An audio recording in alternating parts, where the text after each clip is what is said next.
Assalomu alaykum kuzatuvchilar.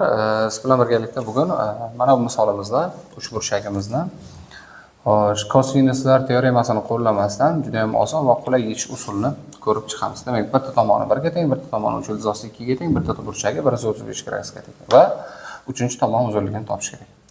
Demak, buni albatta o'quvchilar kosinuslar teoremasidan foydalanib ishlaydi, lekin bizda uni topishning juda ham qulay usuli bor.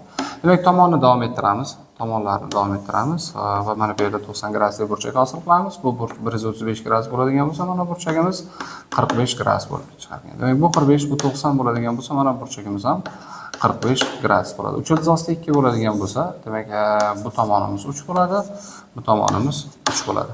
Ana endi bizda katta to'g'ri burchakli uchburchak hosil bo'ldi. Bu tomonimiz 3 ga teng, xo'sh, bu tomonimiz 3 va 4 ga teng. Bu 3 bo'lsa, bu 4 bo'lsa, Pifagor teoremasidan bu tomonimizning uzunligi 5 bo'lar ekan.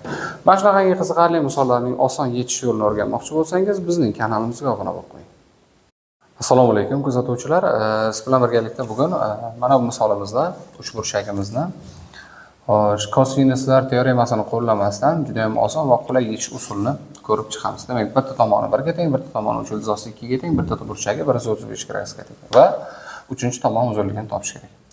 Demak, buni albatta o'quvchilar kosinuslar teoremasidan foydalanib ishlaydi, lekin bizda uni topishning juda ham qulay usuli bor.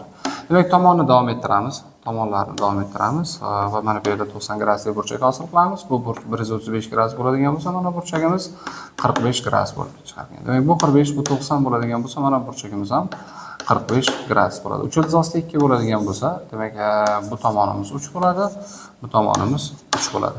Ana endi bizda katta to'g'ri burchakli uchburchak hosil bo'ldi. Bu tomonimiz 3 ga teng, xo'sh, bu tomonimiz 3 va 4 ga teng. Bu 3 bo'lsa, bu 4 bo'lsa, Pifagor teoremasidan bu tomonimizning uzunligi 5 bo'lar ekan.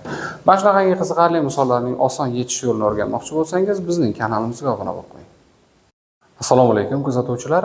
Siz bilan birgalikda bugun mana bu misolimizda uchburchagimizni kosinuslar teoremasini qo'llamasdan juda ham oson va qulay yechish usulini ko'rib chiqamiz. Demak, bitta tomoni 1 ga teng, bitta tomoni 3 ildizosi 2 ga teng, bitta burchagi 135 gradusga teng va uchinchi tomon uzunligini topish kerak.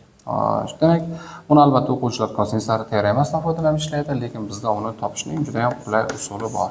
Demak, tomonni davom ettiramiz. Tomonlarni davom ettiramiz va mana bu yerda 90 gradusli burchak hosil qilamiz. Bu 135 gradus bo'ladigan bo'lsa, mana burchagimiz 45 gradus bo'lib chiqargan. Demak, bu 45, bu 90 bo'ladigan bo'lsa, mana burchagimiz ham 45 gradus bo'ladi. 3 ildizosida 2 bo'ladigan bo'lsa, demak, bu tomonimiz 3 bo'ladi, bu tomonimiz 3 bo'ladi.